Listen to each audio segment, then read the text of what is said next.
Welcome to the Freight Agent Insider Podcast, hosted by Levi Van Pay.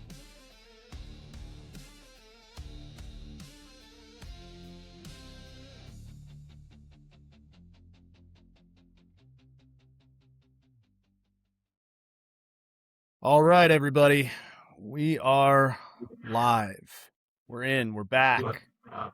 Let's run it. Let's do it. Let's have some fun. Holy something or other. This is going to be a fun one today because this is the largest agent that's ever been on Freight Agent Insider. It's pretty spectacular. But before we get to that, just a quick show note, guys. I want to talk a little bit about the Freight Agent Expo that is happening in Las Vegas, January 15th and 16th in 2027. I know it's a little ways off, but we're getting the word out early because it's the first ever agent-based conference that's ever happened, which is kind of crazy to my knowledge. So we're going to have a lot of the heavy hitters are going to be there. There's going to be a lot of really interesting guests, including the fella that we are talking with today. So we'll get into that in a little bit, but if you want to learn more about that, go to fax27.com, fax27.com. You can see a lot of the speakers, the vendors. It's all there. All the information. Book your hotel. All right. The algorithm of whatever platform you are watching this show on right now only works for independent podcasts like this if you click the follow button, guys. So if you wouldn't mind, click the follow button, subscribe wherever you're watching this from, leave a comment. It really, really helps. And then lastly, guys, if you want to get involved in the show, we have a completely revamped, vibe-coded website, freightagentinsider.com. You can go there, click the page, go on air, and you can record a message or question for our show guests. We'll ask it live during our shows and have it answered by our show guests. If you want to learn or you have an opinion on something, that's a great way to get involved. Okay, we're going to dive into this. Everybody, I'd like to introduce you to the myth, Ben Hamm. Ben, how are you today? Hey, what's up, Levi? I'm doing pretty good, brother. I'm doing pretty good. How about yourself? You're out there in Pittsburgh, is that right? How's the weather?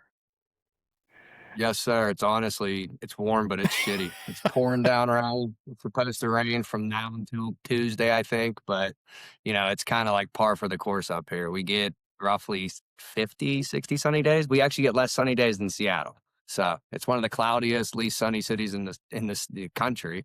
But, being in this business, there's never a dull day, right? You get your bright moment. But most of the time, these storms kind of represented, especially now, what's going on in the market. It has been crazy.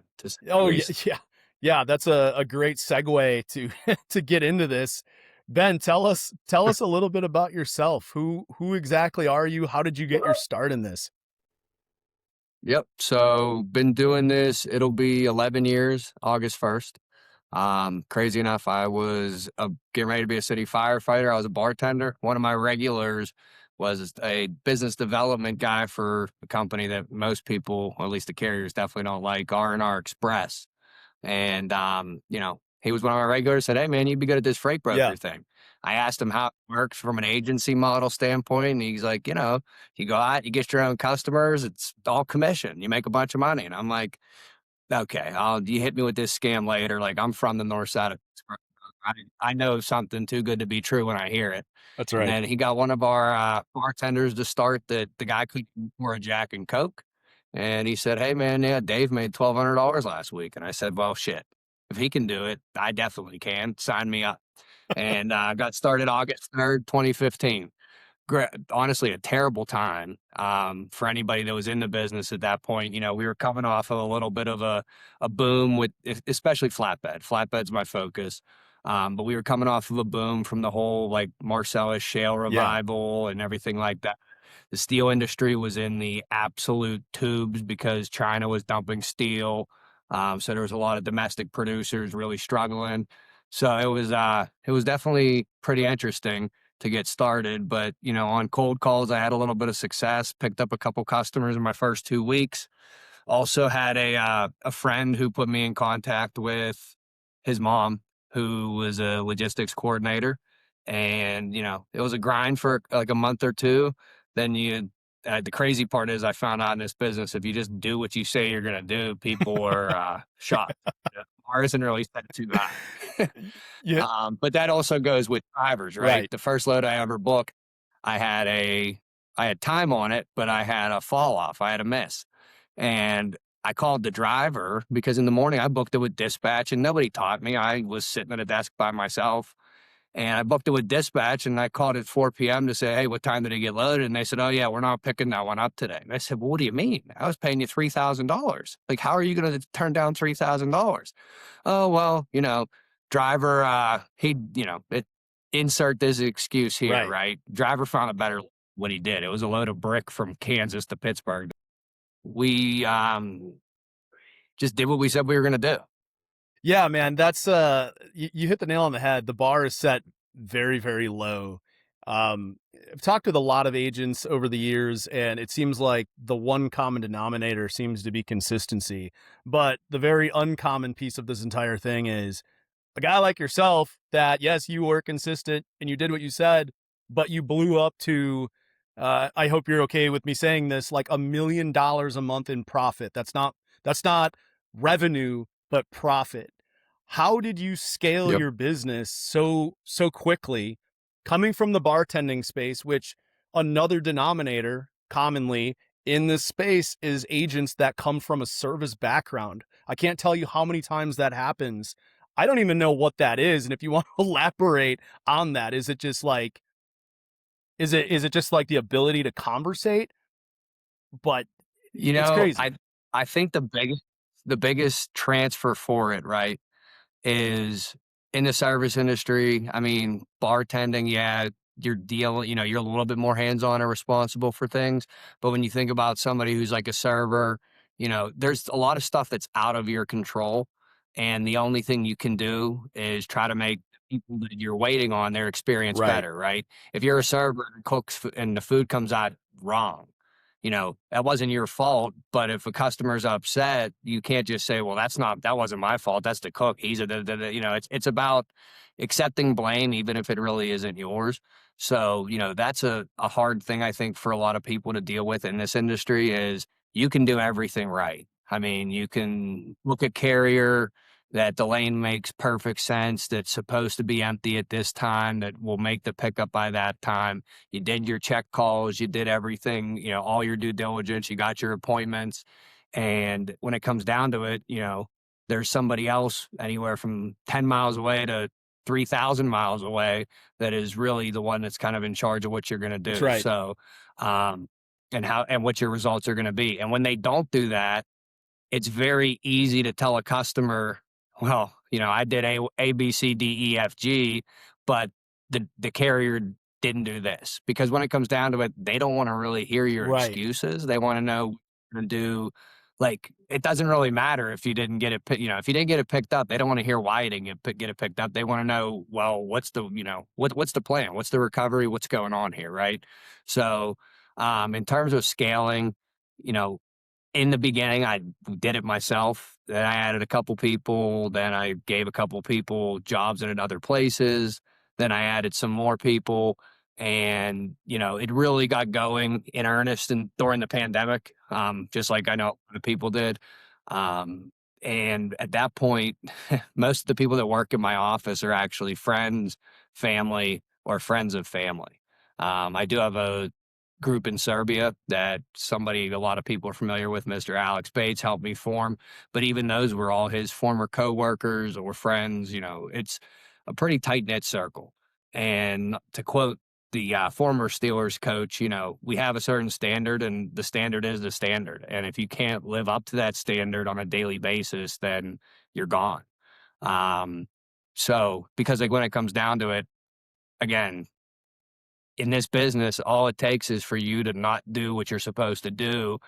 And depending on who is, the sales guy on that load, or, it might have been something that the actual owner of the company's involved in, or this or that, you never know when that one shipment that you decide to slack off on could cost you a whole customer. So going from the service industry to becoming a large agent, Ben, what did that look like early on? Do you attribute it to, you live in the land of the Iron Curtain. Was it, Yeah. it's obviously a huge industry there. Was it somebody that you knew that you had met through service that kind of gave you that first shot? Or was it just like do you kind of attribute it to your ability to just go out and get shit done? So, I mean, a little bit of both, right? I added a couple customers cold calling, nothing major. And the customer that my buddy's mom had, hooked me up with, it wasn't anything crazy. And then like 3 months in, there was a quote unquote expedited load. And she told me the rate. She said, hey, if you can do it for this, then this is all, then it's all yours. Well, I did that. And some carriers are going to hate to hear this. I made almost 50% margin on the load. But once I did that, I saw, okay, if they're offering this, there's got to be more fish in the sea, right? So it was just about staying on the phones, staying in a certain industry. I never once cold called a van customer or a reefer customer or power only. I figured out flatbed and then I stuck to it. Branching off within the industry, my soon-to-be father-in-law is a brick distributor that I chased for 7 years, but I'd been involved in brick from the first couple months into it. We're pretty heavy in the steel industry, and that's been a big thing. Growing with your customers, also, my biggest customer was like $150 million in revenue 10 Yep. years ago, and now pumping close to $3 billion in revenue. So, being able to provide value to your existing customers and never losing sight of them. I remember when I first started with them and they really started growing. One load every 2 days, then it was one load a day, then it was 3 loads a day. And then, now we do about 50 a day with them. And whenever I first started, somebody at R&R made the comment of, you can't put too much of your focus on them because they're inevitably going to leave. And I said, well, why are they going to leave? If the service never changes, it's harder to get a start with somebody than it is to lose That's them, right. in my opinion, because once you get started, as long as you maintain your standards and, your processes, then it shouldn't change. We do some things that others don't. Like, I never knew that sending a morning update with delivery ETAs was rare in this business, but I can't tell you how many of our customers, when we first start working with them, are like, wow, I can't believe you're telling me where my shipment is at 7:30 in the morning. And we live in a society where you order, a Coca-Cola and some candy bars from down the street on Uber Eats, and you can see where That's that right. is. People want to know what the product is, right? Yeah, I had a auto hauler agent on recently. His name is Brandon Gardner, and he said the riches are in the niches, and that might be a very common phrase I just never heard before. But you kind Yep. of niching down in the flatbed space. I understand it's an entire sector, but you're to the point where like Yep. that's what you do, Ben, right? Like you're not going after dry van Yeah. reefer freight. It's just No. Yeah, I'm not. I mean, when people offer me a van or reefer opportunity, or even if somebody would reach out, I say, listen, to be honest, I'm probably not going to do you any good. Now, if they say something crazy like, hey, brother, I got $10,000 from Pittsburgh to California, even I understand that, LA is one of the dry freight meccas, right? But at the same time, I don't like dealing with carriers that I don't know. I mean, inevitably, we are all going to at some point, but once you get to a certain spot, I mean, sure, do we use the load boards every now and again? Absolutely. And I wish I could say that, 95% of my freight was run with everybody that we know. It's not, but I still would like to say that, we're probably on the load boards less than 30% of the time, nice. which we're doing about 220 to 250 loads a day. So, I mean, it is going to be inevitable. We do a lot of expedite and a lot of spot movements, for construction companies, and you might have a carrier that can do it that you like and that you have a relationship with and you worked with 100 times. But if the load needs picked up in 2 hours and delivered the next morning, they can't do it, then they can't Right. do it. Right. So, but carrier relationships is big. I go to Chicago once every couple months. I have a couple really good relationships over there with some larger flatbed carriers. I was at the Bulls game with one of them for a Christmas Yeah. party. Like that carrier in particular has done almost $3 million in revenue with us already this year. So, we really try to, and especially in this tight market, I think, and that's something that a lot of people don't necessarily understand, right? DAT gives you the quote unquote market Right. rate, but let's honest, if the if the DAT rate was what it always moved for, shippers probably wouldn't need brokers. They would all just have DAT, post it, cover it, and be Yeah. done. Um, understanding that you kind of have to work backwards in this market, find out where your core coverage is and where your core capacity is and where you're strong at, and kind of build off of that, like building it backwards. Yep. If one of your is going to be somewhere on a Thursday, get ahead of it and ask the customer and say, hey, I have this going on this, on this day. I'm looking for something going from A to B. What are you working on? What are you working on close? Because if you do it the other way around right now, board chasing, I mean, we've been victims of it. You get absolutely throttled. Yeah. Yeah. I think I had one account in particular yesterday that on 6 loads, we lost almost $3,000. But we had to get the freight out because it was all good job site. And that's the other thing we do. Once we quote a lane, I'm not saying it's stuck forever, but if you ask me for a load to pick up on Tuesday, I'm going to give you a rate. We don't change that rate or even think about asking a customer for more money. Ben, when we started talking, we kind of covered the topic of owning your own brokerage. And something I've noticed talking with a lot of large agents over the years is like typically like when they get to like the 80 to 100 range, that conversation does become real of like, hey, should I at least consider owning my own MC and moving this freight instead of giving up 25-30%? I'll just keep the whole pie, deal with the claims, deal with the back office headaches, all that. I've already got the team built out. Right. But you're the largest agent that's ever been on the show. Do you see the value, especially post Montgomery SCOTUS ruling, in starting your own brokerage? I know Seth Bland on LinkedIn, shout out Seth, big proponent of starting your own MC. Or do you just think at this point, having the ability and the autonomy to pivot need be if something happens with the brokerage in the case of like a nuclear verdict is more beneficial at this point? I would say that before that ruling, did it cross my mind a little bit more? Sure. For me, I know what I'm good at, so I try to do what I'm good at, which is like the sales and operations side. I can tell you my biggest weaknesses are, open AR, making sure BOLs are collected, following up on claims. And that's where that assistance comes in. And granted, could I hire people? Sure. But at the same time, people cost money. And, if you don't hire the right person in the right spot, then you're dealing with HR. It's my least favorite thing to deal with is any kind of issues like that. I don't think anybody enjoys that, right? But also, I did get linked up with, for my niche, right, which is flatbed. It's building materials, it's steel. I got linked up with an amazing company in PGT, and I've had the full support. I was at R&R, I was their largest agent, and not once did the president come see my office. Did we talk really outside of like, a yearly review and me saying, because when 10 years ago, I was on a 50-50 split. Obviously, I didn't stay at 50-50. So the only time I talked to him whenever he was trying to explain to me how I wasn't worth more than I was. And I'd say, well, then I'll go find somewhere where I am. But, here at PGT, I mean, I had that trophy in the background. They just had a banquet Saturday at Heinz Field for their 1,000,000-mile safe drivers.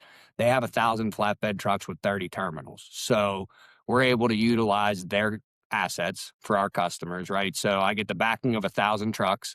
On top of that, from the ruling, a company this big, obviously they have brokerage, but they're well insured.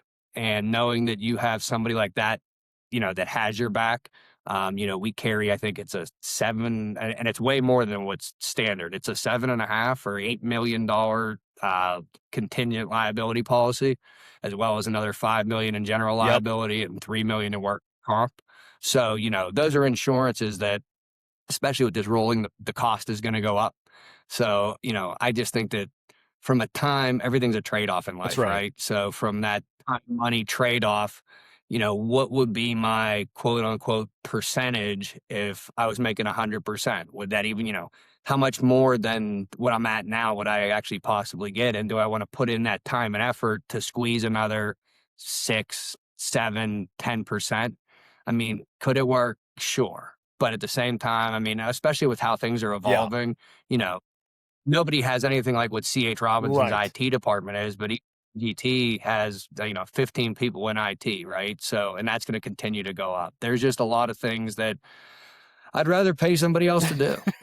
I just one of those people. Like, I'm not going to ever try to paint my house. I'm not going to, be the guy that's build a shed in the yard. Yep. I let people do what they're good at, and that's like a big thing for me. So, I could never at this point see myself leaving the agent life, which some people will absolutely disagree with, but everybody's entitled to their opinion. And quite frankly, whatever works for someone works That's for right. someone, Yeah. And just like anything, there's a lot of people out there, like I'll quote John Rogers here, if it's 3 a.m. and a customer calls and they want him to be somewhere, he's there. I'm the same way. But there's a lot of people out there that they wouldn't care if they made $1 million a year. They'd rather work 9 to 5, check in, check Yep. out, be done. My phone's going to get turned off on my honeymoon here in a month. And that's going to be the first time my phone's been off in 12 years, so it's one of those, like, there's trade-offs. And, with that, whether it's the 30%, 25% giving up, or time, or this or that, you just got to pick and choose your battles. You're going to So, have to let me know if you actually stick to that and Turn my turn your phone phone off. yeah. The great Zach Davis, he just went on his honeymoon, mazel tov to Zach, and he said he was booking freight the whole time. Told me that he was turning it off. It didn't happen. We'll see. You might be a man among men. I believe you are, Ben. But it's I- funny too, because for those that don't know, I'm the director of an agent based brokerage, and every weekend I'll reach out to some of my agents just to talk, shoot the shit. And one of my agents a couple weekends ago, he said, Levi, we've talked more in the 3 months I've been with this company than the entire 7 years of my previous agent experience, the entire leadership team. You've talked more to me in that 3 months than that entire team did in 7 years. So the point is, Yep. you kind of dealt with the same thing at R&R, it sounds like. I think that's kind of the passing of the old guard to the reality Absolutely. of the agent programs in 2026, where the value truly lies in the relationship of leadership with agents, especially like yourself, Ben. Yeah, no, I mean, you're 100% right. And the last part that I left out there about being here at PGT, I'm with two gentlemen at the top, Mr. Pat Gallagher and Mr. Greg Troy, and who it was our 45th anniversary this year. And, some people might not know that they, everybody's heard of PLS, right? They were the ones who built and sold PLS. So I have coffee with Greg on Friday. We get coffee once a week. So on top of that, billing and tech and all that support, I also get by default, two guys that are like mentors to me. And a lot of that, and especially in the last years we've grown, has really been invaluable to be able to talk to, people like that and have their time to run by, both the good and the bad, right? Good problems and bad problems. And I'm talking to guys who have experience. They built a couple $100 million brokerage themselves. So that's definitely worth every penny to me. Yeah, it absolutely is. That's you hit the nail on the head right there. The value of these relationships in building this, it just kind of makes you as an agent, or any agent that's out there, and the brokerage owners that are listening to this, when you start looking at your agents as a meal ticket, as opposed to the human beings, the people with families, you watch how Yep. quickly you're going to bleed agents, and it's happening all over the industry right now. Absolutely. And, to that token, customers as well. Yeah. I was just in Nashville with a customer last Thursday because we're setting something up to get them to a Pirate game with a bunch of the home builders here in Pittsburgh to see if we can help them expand their business, in this market, right? It's about trying to grow your customer's business, but also looking at them, no matter if you've been with them for 3 days or 3 years or 10 years. I see Ryan, and I'm going to butcher his last name, Sudam, yep, from Sudam Skinny. That's right. yeah. And, I see him posting all the time about getting out in person, and we're firm believers of that. But again, not just for new prospects, it's about going and seeing your old ones. And, hey, everybody's different. Some customers, it's 3 people in a shop. Other ones, you're dealing with $30 billion companies. Not everybody can do the same thing. It's not like you're going to take a lot of, people happy hour, dinner, or this or that. But the ones who let you, go do that. And the ones who don't, just go in person, shake them, shake their hand. Like I always tell people, once we start working with them, once we get over, like 100,000 in revenue, I'm coming to your office. I want to put, I might have your picture and email, but I want to put a name with the face, a voice with the email, and really get to know those people. And I do think, like John said it before, going out and shaking a customer's hand. If you don't go out and do that, somebody else is. And when it comes down to it, we're all human and we all love attention. And that's the thing too. You want to make sure that client knows, hey, I'm not just another number in the, another drop in the bucket. Like I matter to people, right? Yeah. It just makes me realize like how you scaled this thing is never losing that sight.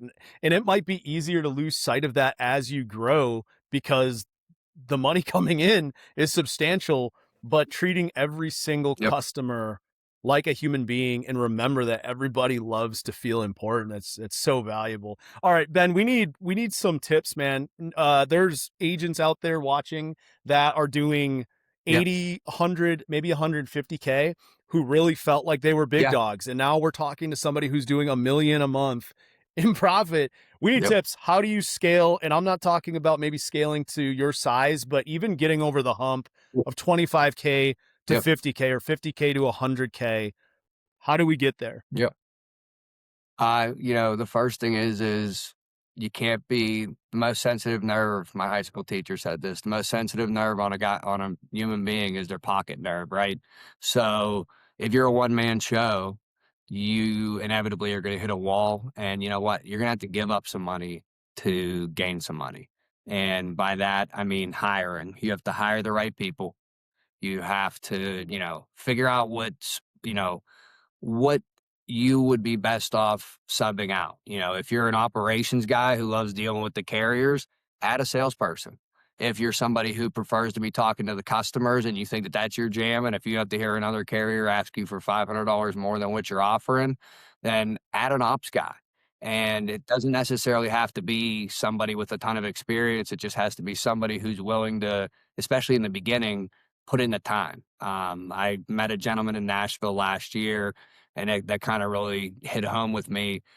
He turned from a simple lumber distributor into a company that sold for almost $1 billion to a Canadian conglomerate. Wow. And, he said the only thing that really allowed him to grow was delegation. And it's the hardest thing in the world, because the first time there's an issue that, you think you would have done it, that person screwed up, you automatically want to like hit the brake, go back to what you were doing. And, and I was guilty of that in the beginning. But eventually you learn that, hey, things are going to happen, and tell that person how to fix the problem, even if it was of their own doing. But it comes down to scaling, like you need other people. You can only do so much as one person. You can only handle so many customers. You can only send so many rate cons, do so many check calls. Just find the area that you're best at, and then hire somebody else to do something else, because there's basically 2 main sides in this business. There's sales and there's operations. So, that would be the biggest thing. And don't be afraid to admit that you were wrong when you hire somebody. The first person I ever, my now ex-girlfriend's little brother, first person I ever fired was that same little brother. And, you have to, because it's a tough thing to do. But if somebody's not living up to the expectations or the standards that you set, then you can't be afraid to pull the plug and move on to somebody new. But if you add the right people and, get people that believe in the same thing that you believe in, and also you kind of have to lead by example too. Yeah. If you hire 1 or 2 people and then all of a sudden you're just hitting the golf course 3 times a week, 4 times a week, that's not going to motivate them much to get better, right? They're just going to maintain and kind of stay right here. But, if you continue to push it, put in the hours, have the availability, traveling not to go to the beach, but to go see new customers, do new things, then you get that buy-in from them, right? You got to lead by example now more than ever, Now because more than ever. I mean, I'm not that old, but I'm old enough to know it's a different generation. I think around that like 2011, 2012, when the iPhone came Yep. out, the younger generation doesn't necessarily buy in the same way as some of the quote unquote old timers. But the best way to get them to buy in is to show them. Well And again, said. that comes back to finding the right people, giving the right chances. But know that you set the tone. So if you're giving it 60%, how can you possibly ask anybody to give it 100? I tell my employees, I want to be the boss that I would want to work for, but at the same time, I ask that you guys are the employee that I know that I would be for a boss. That was so eloquently put, Big Ben. That was awesome. I got to ask you this, dude. Thanks, bro.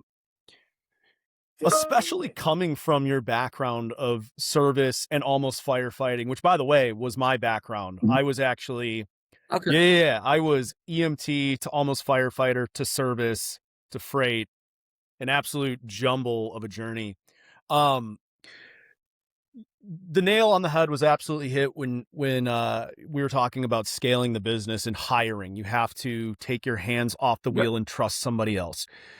Why is it that so many agents struggle so deeply with this concept? And I see it all the time. It's really, really easy for really good salesmen, saleswomen to grow their Yeah. book, but eventually you get to the point of can't do it anymore.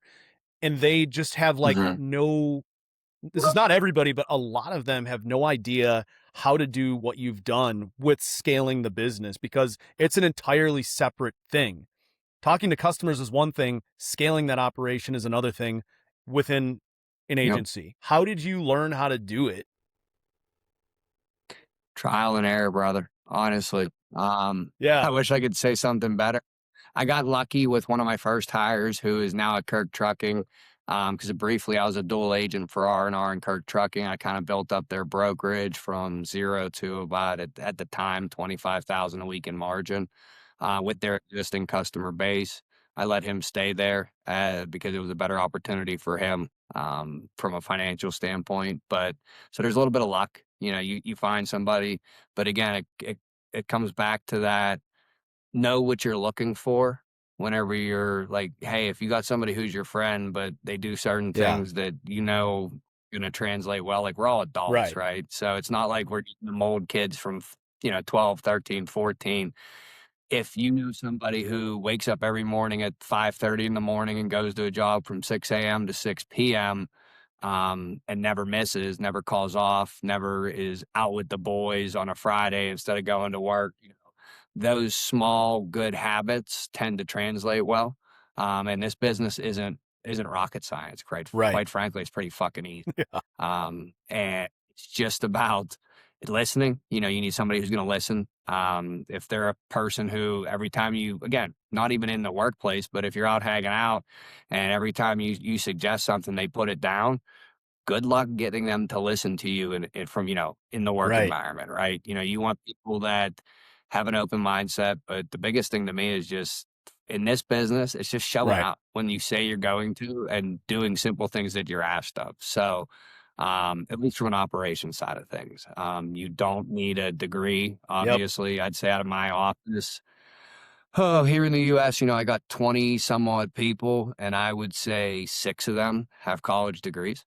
But they're all people who again came from the service industry, but not the type. I think the biggest thing is just not the type who value vacation and free time and this and that. Again, I'm not a slave driver, but if you don't show up at 7 in the morning and you're on same day carrier sales and you come in at 8:30, well, we just lost an hour and a half. And it can never be my bad because that morning might be the morning that we're absolutely buried.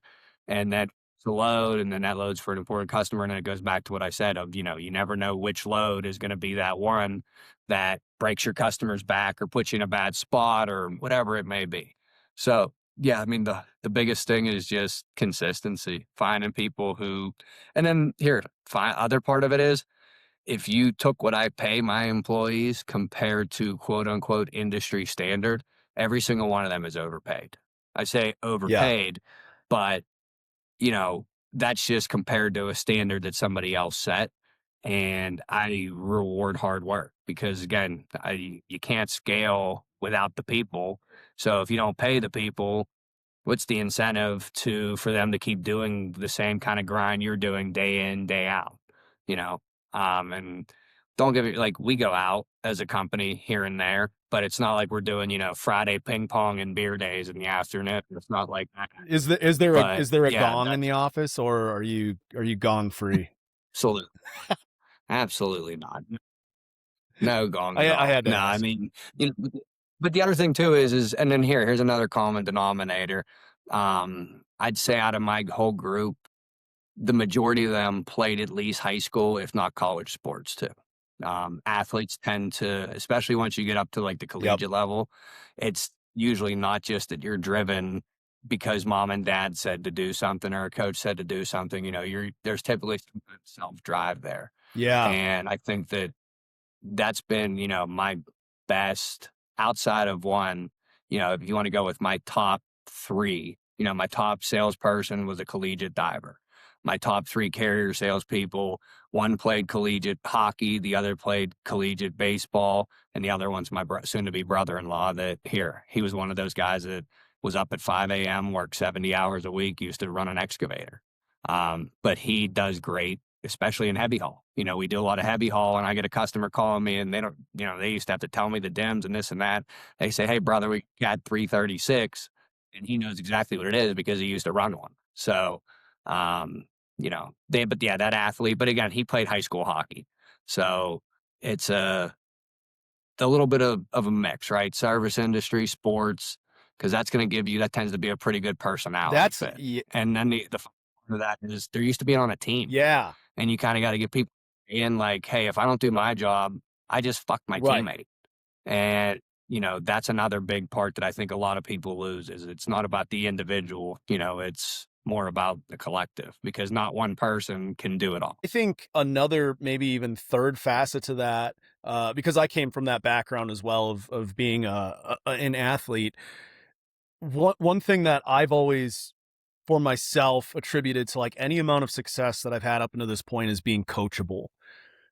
Are you willing to learn? Do you want to learn? Does that fit with your drive, Absolutely. your ambition, or are you just standoffish? And Ben, even something that you said earlier, something that I've noticed that really good leaders have, loosely quoting what you said at the beginning of the podcast was, "I'll tell you what my greatest weaknesses are." And this is something that I've realized a lot of people have an inability to do because most people don't have that inward reflective ability. You just can't do it. Like everybody can tell you what their greatest strengths are, but very few people can tell you the weaknesses. And if you can pick out your weaknesses, you're a dangerous man. You're a dangerous woman. And I think it just makes you all the more of an incredible leader. Hey man, I appreciate that. And it's kind of one of those.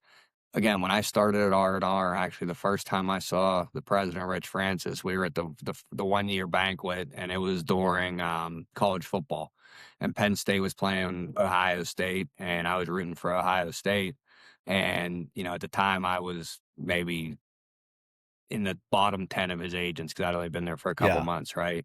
But I'm rooting for them. And he said, "You can't root for them." And I said, "I'll root for whoever I want to root for. I got money on Ohio State." He said, "Well, I'm rooting for Penn State. Do you know who I am?" And I told him, "Hey, I'm Ben Hamm. Do you know who I am? I'm going to be your biggest agent one day." And, sure enough, I did achieve that before I left. But I would be lying to you if I said that at every banquet each year when we were around all those agents, I knew who was bigger than me. So was I talking their ear off about work? Not completely, but you better believe that I was asking them what they do and what, their systems are, their processes, their strategies, because you can always learn something from somebody. That's right. I mean, even now, sure, I'm an agent doing X, but just because there's definitely other agents out there that are bigger than me, number one. Number two, there's plenty of brokerages out there that are larger than me, right? So there's always a bigger dog. You just haven't ran into him yet. You know what I mean? There's always a bigger fish in the sea. And if you act like you are, quite frankly, you might repel that person who might have the answer to a problem that you haven't been able to solve. Yeah. So, that's definitely a big thing is, staying humble and knowing that you can learn something from anybody. There might be somebody out there that is 1/100th of my size that's doing from an operations standpoint or a sales standpoint that I might not be doing. And quite frankly, you never know when something like that's going to change your whole operation or your whole outlook or whatever it may be. Yeah, So that's awesome, Ben. I love that. I'm just still astounded that our brokerage has like 60 agents, something like that, and you are half the size as a solo agent. Well, you have your own team, but you're half the size of our entire brokerage. Is incredible. So I actually don't know if there are larger agents than you. If you are out there and you hear this, I'd love to meet you, because we'll get you on here and we'll talk more. Ben, let's wrap this up because we're at the hour. Let's wrap it up with this. Take a listen. Technical difficulty. Tips for success for all of our agents, for all of our listeners. If you're an agent, for you as well, because Ben, you're the guy to learn from. What do you got for us? This can be a life tip. It can be freight related. Whatever you have for us. I'll just say this. Every day, here's how I live by. Every day you're cold calling. Every day you're moving that first load for a customer or that 10th load for a customer. It's the chance to hit the lottery. That's it. It's the chance to hit the lottery and change it. You never know which customer that you did your first load for might turn into. We have 2 different customers that are $20+ million revenue. So, everybody knows about the math there with average margins and everything else, but that's it. And if you take that, and the difference is this lottery is in your hands. You actually have a say in what happens, and you increase your chances the harder you work. So work hard, but stay optimistic and stay excited. And because you never know, yesterday might be your worst day ever, but today might be that day that you look back on a year from now, 2 years from now, 3 years from now, that completely changed your life. And if you treat every day like that, it's not that hard to wake up and get after it. Ben, you're an inspiration to me, to everybody out there that's listening, to see you go from being a bartender to growing what you've done, and not only for yourself and for your family, but changing the lives of the people that you employ and give them a place to call home. It's awesome to see it, and this is why we do it. So I just want to say thank you for joining the show, man. It's been awesome. Guys, thank you all for listening. We will be back next Monday, 9 a.m. Central, with another great agent, great story. Ben, thanks again. Absolutely. Thanks, Levi. And looking forward to Vegas in January, Can't brother. wait. It's going to be awesome. Can't wait. Bye, everybody. We'll see you. Thank you for watching the Freight Agent Insider Podcast. Like us and subscribe on YouTube, Spotify, TikTok, and LinkedIn